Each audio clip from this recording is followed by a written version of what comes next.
At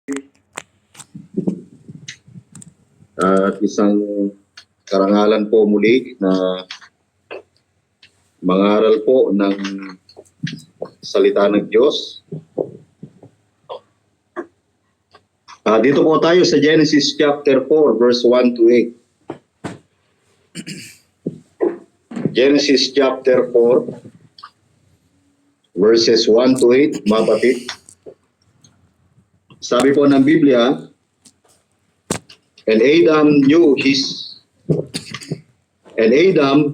Eve, his wife, and she conceived and bare Cain, and said, I have gotten a man from the Lord. And she again bare his brother Abel, and Abel was a keeper of the sheep, but Cain was a tiller of the ground. And in the process of time, it came to pass that Cain brought of the fruit of the ground an offering unto the Lord, and Abel he also brought of the firstlings of his flock, and of the fat thereof, and the Lord had respect unto Abel and to his offering. But Cain and to his offering he had not respect, and Cain was very wroth, and his countenance fell. And the Lord said unto Cain, Why art thou wroth? And why is thy countenance fallen? If thou doest well, shall now not be accepted, and if thou doest not well, sin lieth at the door, and unto thee shall be his desire, and thou shalt rule over him. And Cain talked with Abel his brother, and it came to pass when they were in the field that Cain rose up against Abel his brother and slew him. Tayo po ay manalangin, Panginoon. Maraming salamat po ngayong oras na ito na kami po ay mag-aaral ng mga salita. Dalangin po namin ang gabay ng Banal na Espiritu Santo kay po magpala sa bawat mga salita mo na siyang may pangaral muli ngayong gabi. At nawa dakilang Diyos ay ikaw po, Panginoon, ang siyang may taas. Pangunahan niyo kami ngayong gabi ito sa pangalan ng aming Panginoong Yesus. Amen at Amen. At ngayong buwan, mga kapatid, yung ating tema ng ating pag-aaralan ay makikita po natin doon sa 2 Corinthians chapter 9 verse 6 and 7. At isa po ito sa mga series na ating pag-aaralan ngayon. Ngunit gusto pong basahin po ang 2 Corinthians chapter 9 verse 6 and 7. But this I say, he which soweth sparingly shall reap also sparingly, and he which soweth bountifully shall reap also bountifully. Every man according as he purposeth in his heart, so let him give, not grudgingly or of necessity, for God loveth a cheerful giver. Noong Miyerkules, kapatid, ang ating pinag-aaralan ay yung the power of sowing and reaping. Ngayon naman po ay yung pag-aaralan po natin, inango po natin ito doon po sa verse 4 ng Genesis chapter 4 verse 4. Ganito po ang sabi po ng Biblia, And Abel he also brought off the firstling of his flock and of the fat thereof, and the Lord had respect unto Abel and to his offering. Makikita po natin dito, kapatid, yung title ng ating pag-aaralan, The Principle of a Generous, Cheerful Giver. The Principle of a Generous, Cheerful Giver. Sa Old Testament, makikita po natin yung pagbibigay ay hindi po ito hinango doon sa batas. Wala pa pong batas, mga kapatid. Dito po sa Genesis chapter 4 verse 4.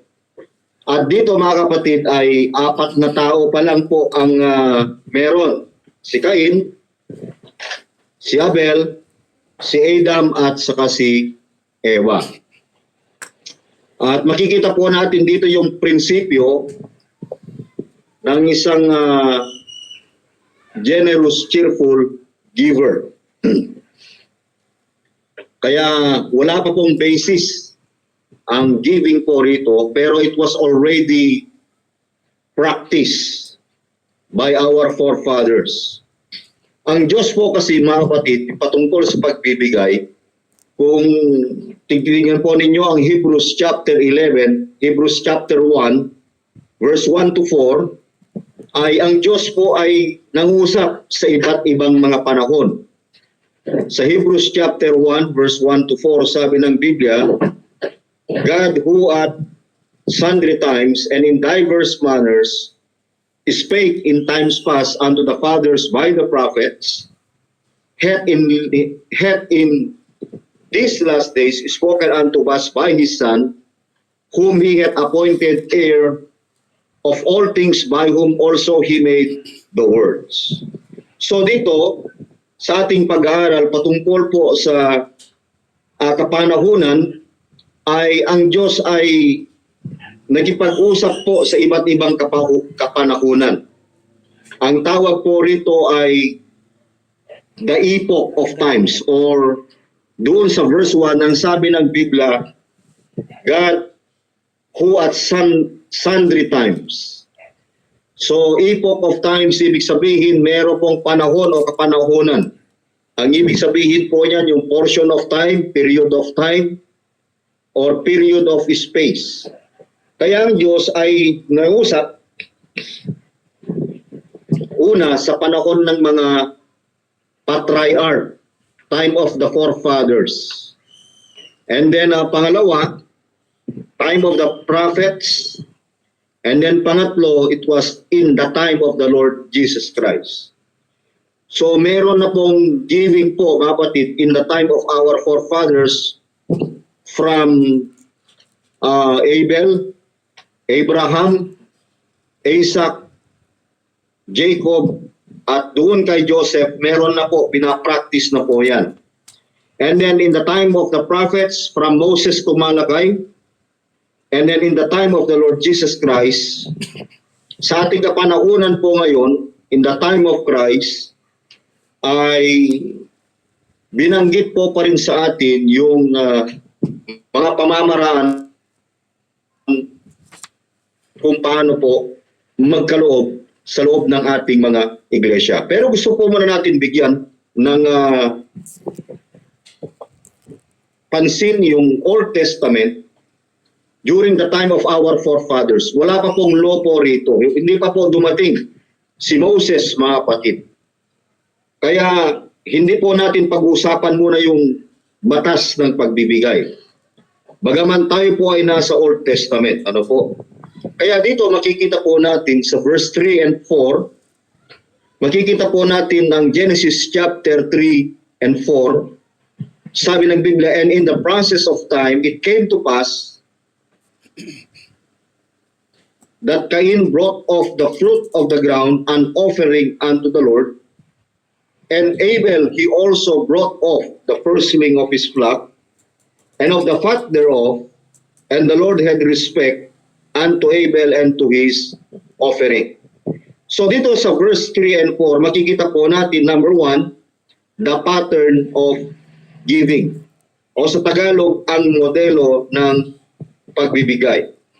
So mayroon na pong modelo ng pagbibigay po rito na ginawa, mga kapatid, ni Cain at ginawa ni Abel. At ang issue po rito, mga kapatid, ay hindi po yung batas ni Moses, kundi yung issue ng giving po rito is the heart on giving. So parehas po silang nagbigay. Kung titignan po ninyo yung kanilang trabaho, ang isa po rito ay isa pong sa verse 2, kung ating titignan, ang verse 2, and she again bare his brother Abel, and Abel was a keeper of the sheep. Yung isa po ay isang shepherd, but Cain was a tiller of the ground. Yung isa naman po ay isang sower, isang magsasaka. Kung ating titignan po yan, yung si Cain ay nagbigay according to verse 3, kung titignan po ninyo, that Cain brought off the fruit of the ground, an offering unto the Lord. Sa verse 4, si Abel, ang sabi po niya, and Abel he also brought off the firstling of his flock and of the fat thereof. So, kung tignan po natin mga kapatid yung modelo ng pagbibigay, yung pattern kung paano po magbigay mga kapatid si Cain. Yung giving po ni Cain mga kapatid, kung inyong titignan ng maigi, ang sabi ng Biblia that Cain brought off the fruit of the ground, an offering unto the Lord. Ang prutas, ang bunga ng prutas ng mga punong kahoy ay mayroon pong mga first fruit.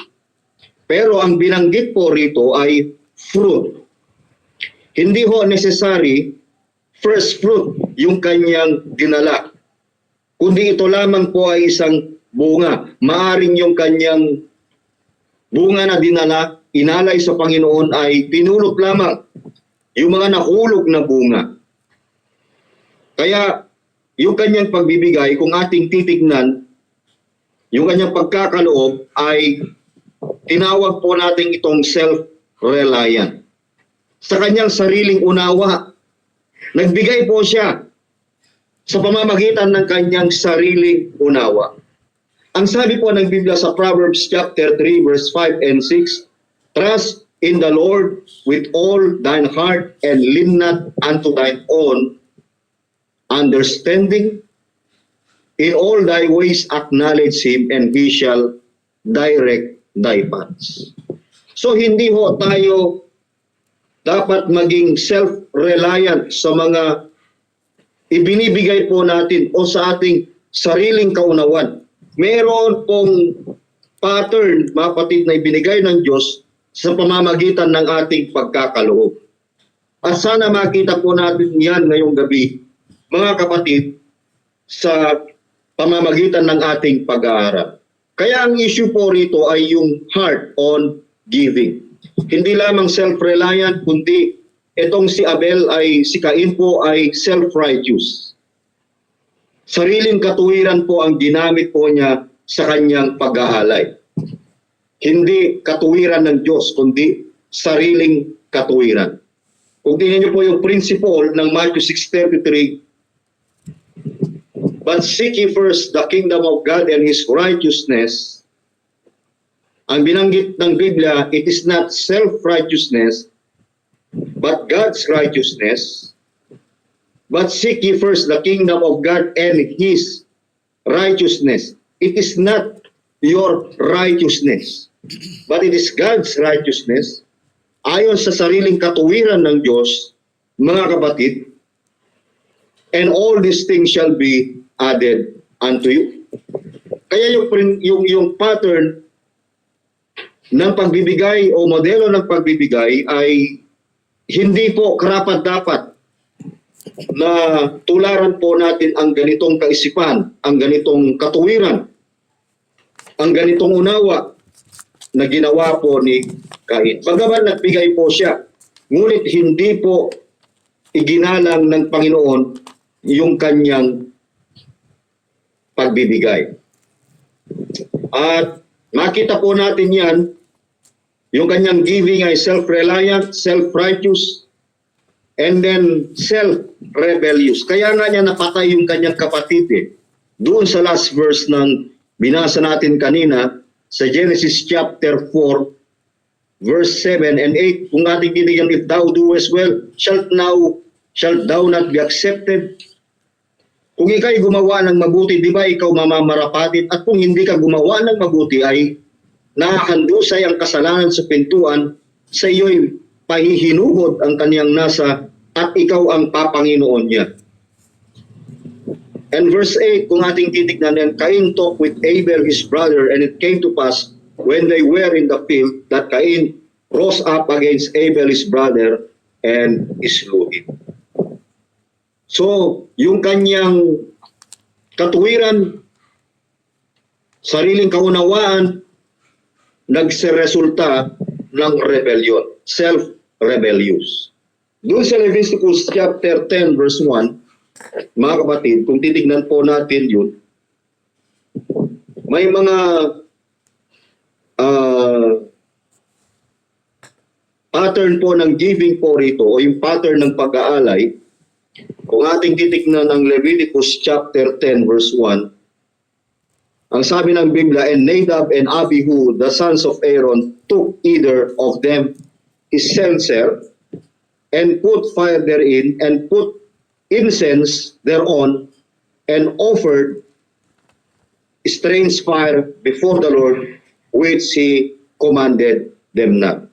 At si Nadab at si Abihu, na mga anak ni Aaron, ay kumuha ng bawat isa sa kanila ng kani-kanyang suuban, at sinidlan nila ng apoy at pinatungan ng kamangyan, at sila'y naghandok sa harap ng Panginoon isang apoy na hindi inutos sa kanya.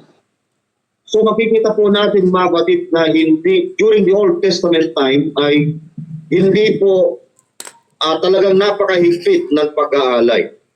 May mga utos ang Panginoon na dapat pong gawin, dapat pong sundin, dapat gampanan, kahit kung yan po ay nasa puso mo, pero talagang hindi naman po talaga yun yung sinasabi ng Panginoon. Maring yung pag-aalay ni Cain ay sa puso, isinapuso niya, pero merong mali po doon sa kanyang pagbibigay, because he was self-reliant, self-righteous, and self-rebellious.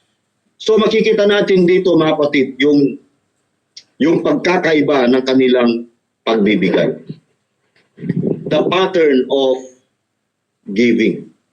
Number 2 na makita po natin, bago pupunta tayo ng number 2, gusto nating makita, mga kapatid, the heart on giving, yung una. Pangalawa, the harvest on giving. Doon po sa verse 7, every man, according as he purposed in his heart, so let him give not grudgingly or of necessity, for God loveth a cheerful giver. That is the heart of a cheerful giver. And then number 6, he which soweth sparingly shall reap also sparingly, and he that soweth bountifully shall reap also bountifully. Pero dito po, mga kapatid, meron pong pattern, meron pong nire-require ang Panginoon sa pamamagitan ng pagbibigay. There are 2 kinds of sower in this verse. Ito po yung rules ng Panginoon. Una, yung tinatawag po nating, they that sow sparingly shall reap also sparingly. And pangalawa, they that sow bountifully shall reap also bountifully. So, alin po ba sa dalawa ang mas nararapat na pamamaraan ng ating pagbibigay? Maring nasa isa, nasa una, o nasa pangalawa po yung ating pagbibigay. Pero mas maganda po, mga kapatid, yung maghasik ng sagana ay mag-aani naman ng sagana. Gayon din naman po sa gawain ng Panginoon, mga kapatid. And then we will see the hope on giving. Sabi ng 2 Corinthians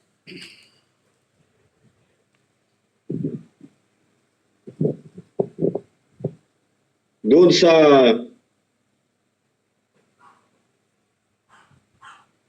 Second Corinthians.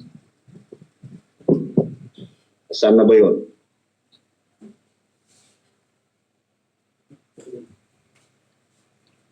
Chapter 9.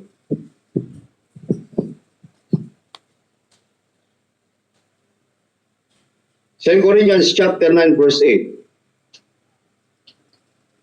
And God is able to make all grace abound toward you, that ye always having all sufficiency in all things, may abound to every good work. So that is the hope. Ito po yung ating pag-asa ng Diyos ay able, He is able to make all grace abound toward you, that ye always having all sufficiency in all things, may abound to every good work. So yan po yung ating nakita. Una, mga kapatid, the pattern of giving in verse 3 and 4. Ang modelo ng pagbibigay. Pangalawa na makita po natin ang magsagawa sa pagbibigay. The practice of giving. The practice of giving. Makikita rin po natin yan sa verse 3 and 4 ng ating ng salita ng Diyos. Sabi ng verse 3, Cain also brought off the fruit of the ground. Parehas po silang nagbigay. Cain also brought an offering, but it was not the right offering. It was pleasing in the eyes of Cain. Yung kanyang pag-aalay, yung kanyang pagbibigay, mga kapatid, ay tama sa kanyang paningin. Hindi ho tama sa paningin ng salita ng Diyos. Kaya mga kapatid, kung tayo po'y magbigay, kung tayo po'y mag-alay sa Panginoon, hindi kung ano yung tama sa ating paningin, kundi kung ano yung tama sa paningin ng Panginoon.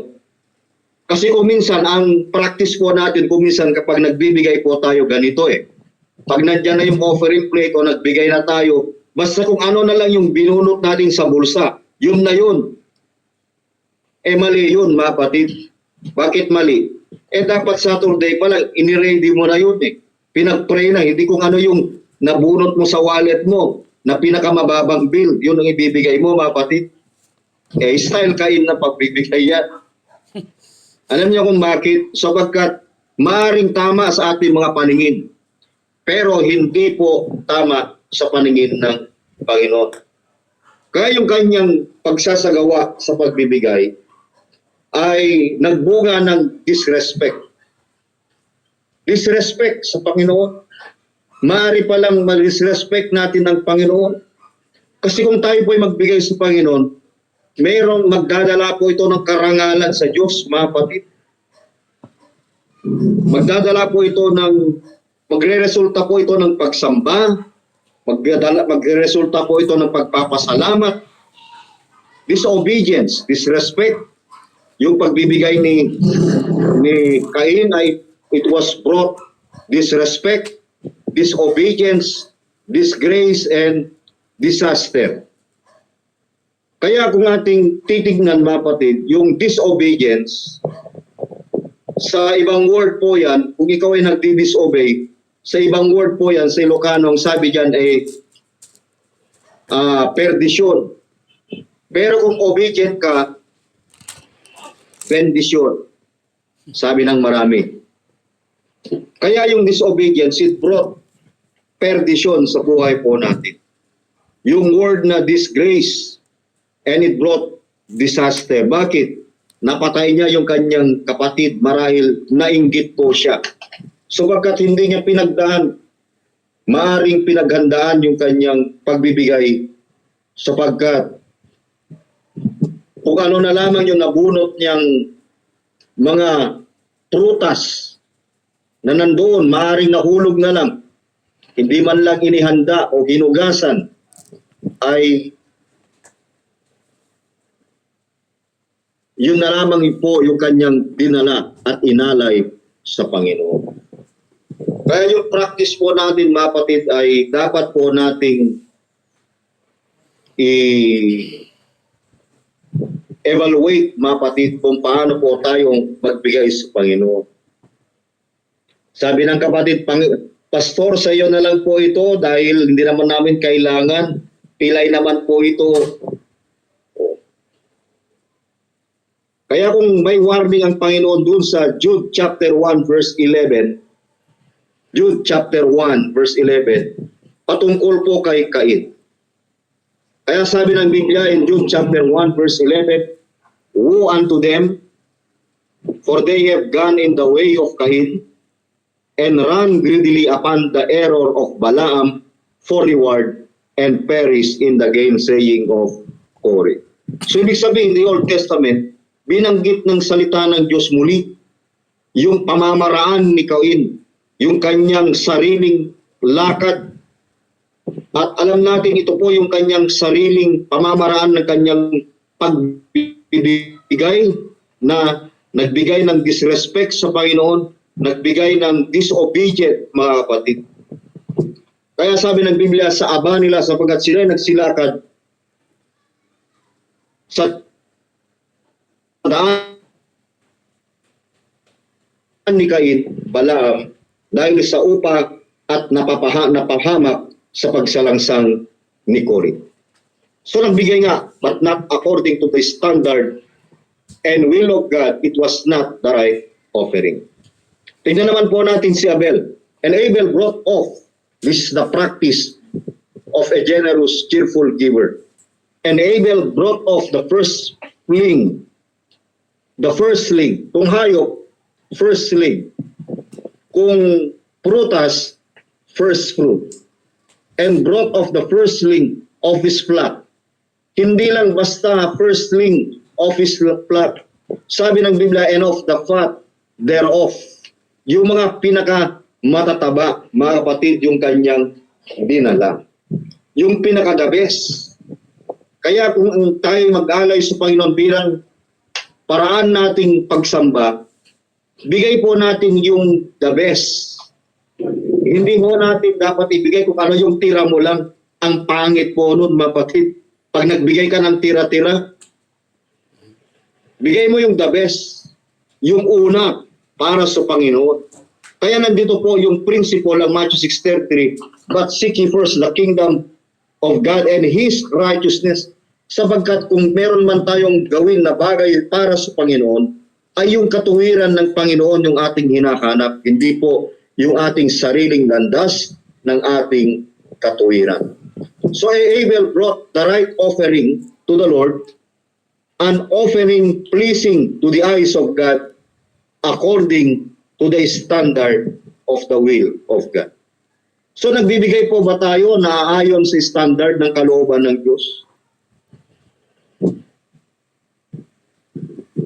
Ito po ay dapat, it must be a generous, cheerful giver. Kaya kung tayo magbigay sa Panginoon, dapat generous po tayo.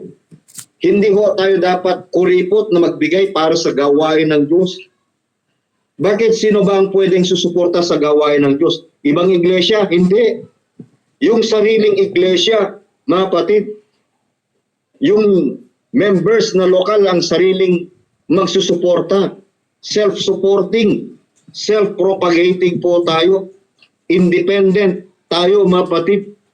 Hindi tayo dependent sa lahat. Kasi parehas na mahihirap eh.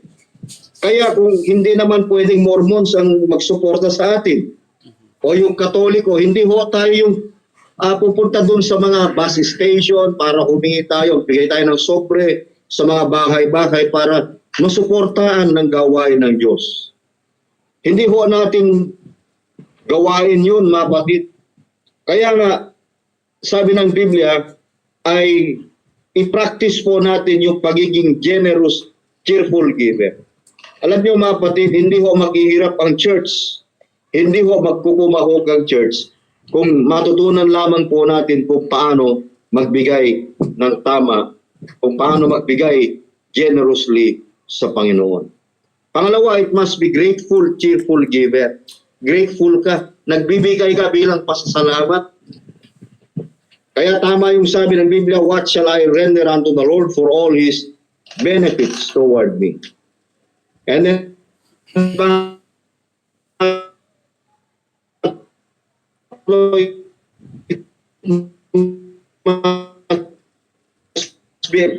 yung ating pagbibigay. That is the principle of a generous, cheerful giver. Dapat po natin, matutunan natin yung prinsipyo ng salita ng Diyos. Kanina, nabanggit po natin yung pattern of giving o ang modelo ng pagbibigay. Pangalawa, the practice of giving, ang magsagawa sa pagbibigay. Yung pagsasagawa sa ating pagbibigay ay dapat nakahanda po yan. It was prepared. Hindi po sa araw ng linggo, Sabado pa lang, binibilang mo na kung magkano at ilan yung dapat ibalik mo sa Panginoon at kung magkano ang dapat ibigay mo para sa Panginoon. Hindi naman ho tayo nagbibigay dahil pinilit po tayo, hindi. Kaya tayo magbigay dahil utos ng Diyos sapagkat merong batas ng pagpapala ng Panginoon. Kaya pangatlo na makikita po natin, the purpose of giving. Ang maghangad sa pagbibigay. Una, ang modelo ng pagbibigay sa pagbibigay. Pangalawa, ang magsagawa sa pagbibigay. Pangatlo, ang maghangad sa pagbibigay. Ginagalog ko na, mga kapatid, the purpose of giving or ang maghangad sa pagbibigay. Si Cain, naghangad din po siya na siya'y magbigay. Si Abel, according to verse 4, naghangad din. Paano ba tayo maghangad sa pagbibigay? Ano ba ang purpose kung bakit tayo nagbibigay? Ito po yung mga layunin kung bakit tayo maghangad na magbigay. Number 1 is to give thanks. Ito po ay pagpapasalamat. Bakit? Sabi ng Biblia, yung binanggit po natin kanina, what shall I render unto the Lord, sabi ni David, for all His benefits toward me. Ano ang aking ibabayad sa Panginoon dahil sa lahat niyang kabutihan sa akin? Kaya yung ating pagbibigay, mga kapatid, ay bahagi na ng ating pagpapasalamat sa Panginoon sa lahat ng mga biyaya na ibinibigay sa atin araw-araw. Number 2, to give honor. Kaya ho, yung purpose o layunin ng ating pagbibigay, pagpapasalamat. Number 2, pagkilala, to give honor. Proverbs chapter 3 verse 9, honor the Lord with thy substance and with the first fruits of all thy increase. Parangalin mo ang Panginoon ng iyong tinatangkilik at ng mga unang bunga ng lahat mong ani. So shall thy barns be filled with plenty, and thy presses shall burst out with new wine. Alam niyo yung pagbibigay po natin, hindi issue po ang rito, Old Testament. Bakit hindi ba bahagi ng salita ng Diyos ang Old Testament?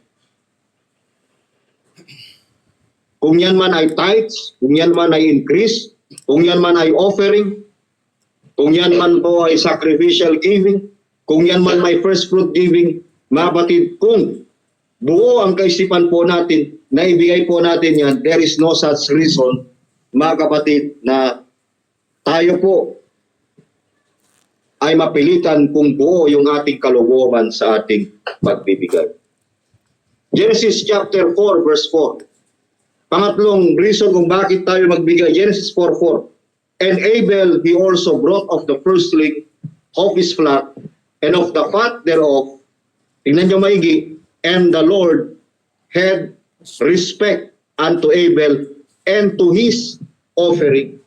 So pangatlong bagay na makita natin kung bakit po tayo nagbibigay is to give respect unto God. Bilang paggalang, bilang pagkilala, at bilang pasasalamat. Kaya nga mga kapatid, pinangaralan, iginalang yung kanyang pag-aalay, yung kanyang pagbibigay sapagkat tama yung pamamaraan ng kanyang pagbibigay. Meron pong makikita po natin doon yung right pattern of giving. We will see the right practice of giving, and we will see the purpose of giving. Pangatlong bagay pa na makita po natin, pang-apat, his uh, kung bakit tayo magbigay to give worship bilang bahagi ng pagsamba. Kung tingnan niyo po yung Deuteronomy chapter 26 verse 10, yung practice nila in the Old Testament time ng Israel about their giving, Deuteronomy chapter 26 verse 10. Ang sabi roon, "And now behold, I have brought the first fruits of the land, which thou, O Lord, hast given me." Tingnan niyo po yan. Yung pagkilala nila sa Panginoon, kaya ay nararapat during the Old Testament time, they brought the first fruits of the land, yung pinaka-the best na mga bunga. Hindi yung natungro, mga kapatid. Yung pinaka-malulusog na bunga. "And thou shalt set it, and thou shalt prepare it for the Lord thy God." What is the purpose? "And worship before the Lord thy God." Kaya yung ating pag-aalay o yung ating pagbibigay ay bahagi na po ito ng ating pagsamba. Mga kapatid, sana po naunawaan po natin yung layunin ng ating pagbibigay, na ito pa, nagbibigay pala tayo dahil paraan ito ng pagsamba. Ito pala ay paramamaraan ng paggalang natin sa Panginoon, pagkilala at pasasalamat natin sa Diyos. So there is no question, mga kapatid, kung bakit tayo nagbibigay ng maayos, nagbibigay ng tama para sa kaluwalhati ng Panginoon. Kaya doon sa John chapter 4 verse 24, "God is a spirit, and they that worship Him must worship Him in spirit and in truth." Kaya nga yung tamang pagbibigay, tamang pag-aawit, subukan mong umawit na nakatingin ka sa malayo na wala ka namang tinatanaw. Hindi pagsamba yun. Anumang bagay ang pwede natin gawin sa Panginoon, pagbibigay po man yan, yung pagsamba man yan, pag-awit man yan, pag-aalay ng buhay sa Panginoon, dapat hindi po tayo dapat mapilitan. Kahit nga yung araw ng linggo na naman, puro preaching na naman ang giving ang maririnig. Mabuti wala akong nakitang kapatiran na nagrereklamo ng ganyan dito. Number 4 na makita po natin the principle or makita natin the procedure of giving. The procedure. Ang maayos na pamamaraan ng pagbibigay. Verse 4, "And Abel brought off the firstling of his flock, and of the fat thereof." So his offering, mga kapatid, was an example. Yung kanyang pagbibigay ay halimbawa. Isang tamang halimbawa, isang tamang pamamaraan, merong tamang prinsipyo, may tamang layunin, at meron tamang modelo ng pagbibigay. Kaya hindi ho tayo dapat na maging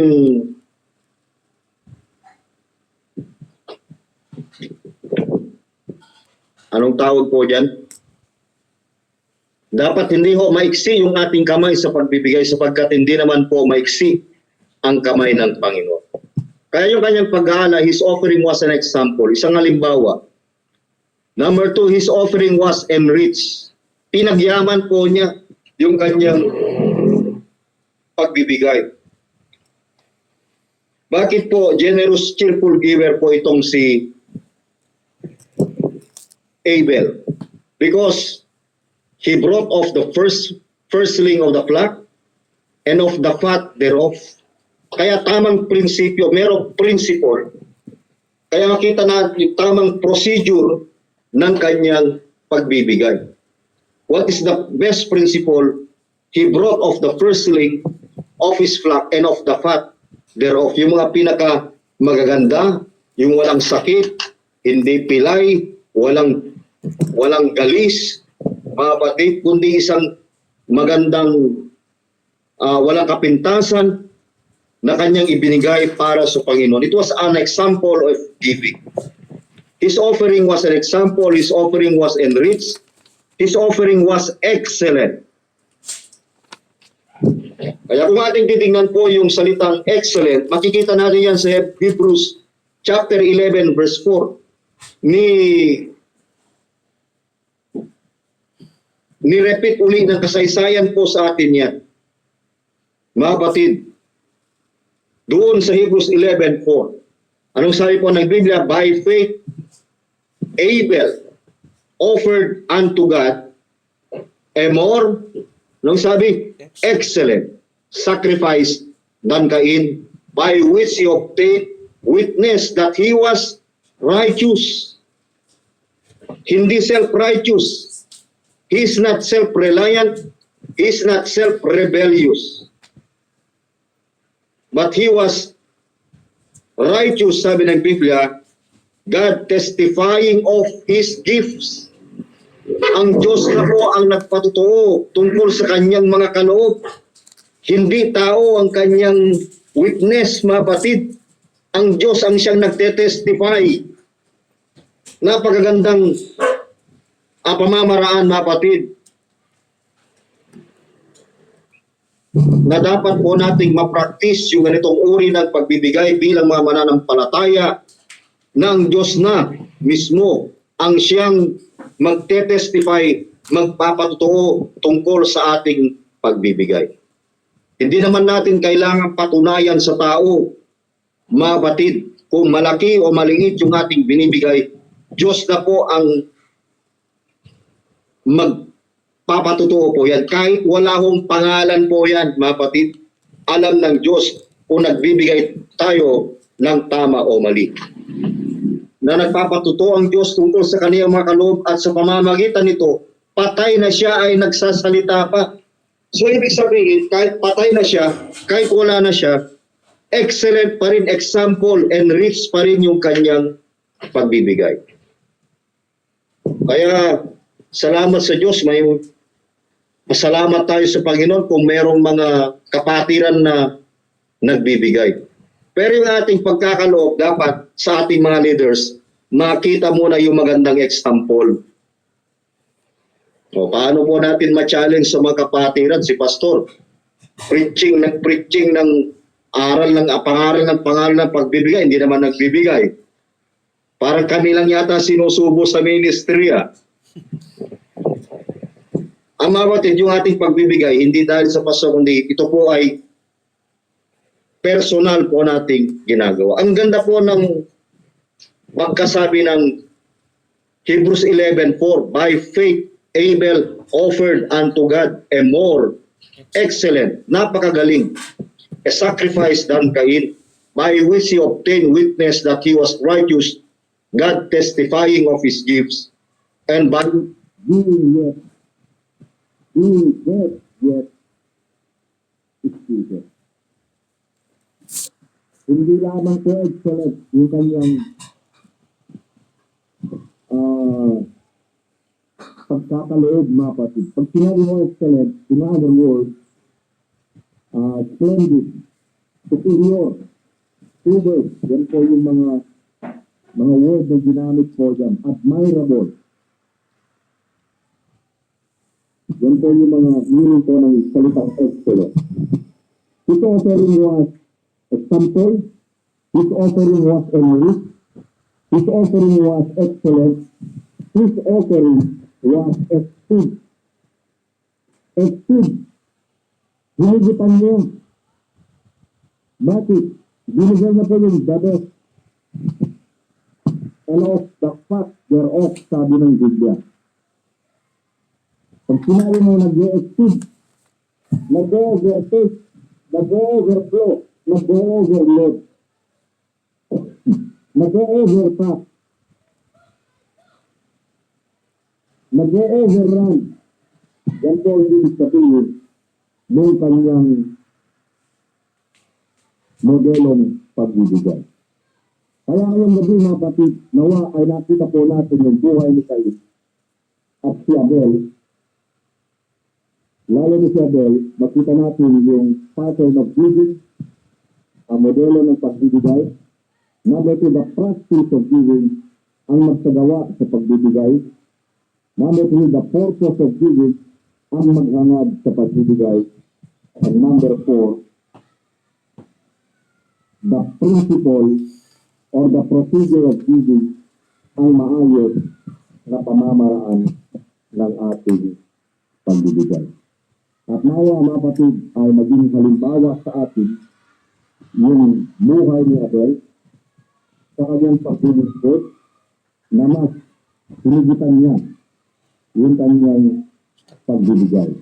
At yan po yung prinsipyo, that is the principle of a generous, cheerful leader. So let us practice ngayong gabi the principle of a generous, cheerful leader. Magandang gabi po sa ating lahat. Ang Diyos ang siyang may taas.